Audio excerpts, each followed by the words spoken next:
ನಾವು ಇತ್ತೀಚಿನ ದಿನಗಳಲ್ಲಿ ಒಂದು ವರ್ಡ್ನ ಕಾಮನ್ ಆಗಿ ಎಲ್ಲರ ಬಾಯಲ್ಲೂ ಕೇಳ್ತಿರ್ತೀವಿ, ಸ್ಟ್ರೆಸ್. ಆಫೀಸ್ಗೆ ಹೋಗೋಣ ಅಂದರೆ ಸ್ಟ್ರೆಸ್, ವರ್ಕೌಟ್ ಮಾಡೋಣ ಅಂದರೆ ಸ್ಟ್ರೆಸ್, ಡಯಟ್ ಮಾಡ್ತೀವಿ ಅಂದರೆ ಸ್ಟ್ರೆಸ್.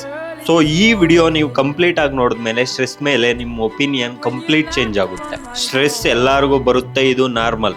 ಸಮ್ಟೈಮ್ಸ್ ವರ್ಕ್ ಜಾಸ್ತಿ ಇದೆ ಅಂತ, ಸಮ್ಟೈಮ್ಸ್ ಸ್ಟ್ರಿಕ್ಟ್ ಡಯಟ್ ಮಾಡ್ತಿದ್ದೀವಿ ಅಂತ, ಸಮ್ಟೈಮ್ ವರ್ಕೌಟ್ಗೆ ಹೋಗಬೇಕು ಅಂತ.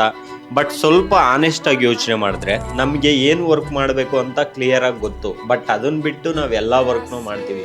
ಫಾರ್ ಸಪೋಸ್ ನೀವು 1 ಅವರ್ ಓದಬೇಕು, ಇಂಪಾರ್ಟೆಂಟ್ ಇದೆ, ಬಟ್ ನೀವು ಅದನ್ನ ಬಿಟ್ಟು ಚೀಪ್ ಡೋಪಮೈನ್ಗೋಸ್ಕರ ಫೋನ್ನ ಸ್ಕ್ರೋಲ್ ಮಾಡ್ತಾ ಇರ್ತೀವಿ. ಅದರಿಂದ ನಮಗೆ ಸ್ಟ್ರೆಸ್ ಎಗೇನ್ ಬಿಲ್ಡ್ ಆಗುತ್ತೆ. ಯಾಕಂದರೆ ನಮ್ಮ ಮೈಂಡು ಪ್ರೋಗ್ರಾಮ್ ಆಗಿದೆ ಆಲ್ರೆಡಿ. ನೀವು ಓದಬೇಕಿತ್ತು, ಆ ವರ್ಕ್ ಬಿಟ್ಟು ಬೇರೆ ಏನೋ ಮಾಡ್ತೀರಾ, ಎಗೇನ್ ಆ ವರ್ಕ್ ಲೋಡಿಂದ ನಿಮಗೆ ಸ್ಟ್ರೆಸ್ ಫೀಲ್ ಆಗುತ್ತೆ. ನಿಮಗೆ ಇನ್ನೊಂದು ಎಕ್ಸಾಂಪಲ್ ಕೊಡಬೇಕು ಅಂದರೆ, ಎಷ್ಟೋ ಜನ ನಾವು ತುಂಬ ದಪ್ಪ ಇದ್ದೀವಿ, ಫ್ಯಾಟ್ ಜಾಸ್ತಿ ಇದೆ ಅಂತ ಇನ್ಸೆಕ್ಯೂರ್ ಫೀಲ್ ಮಾಡ್ತಾರೆ, ಸ್ಟ್ರೆಸ್ ಆಗ್ತಾರೆ.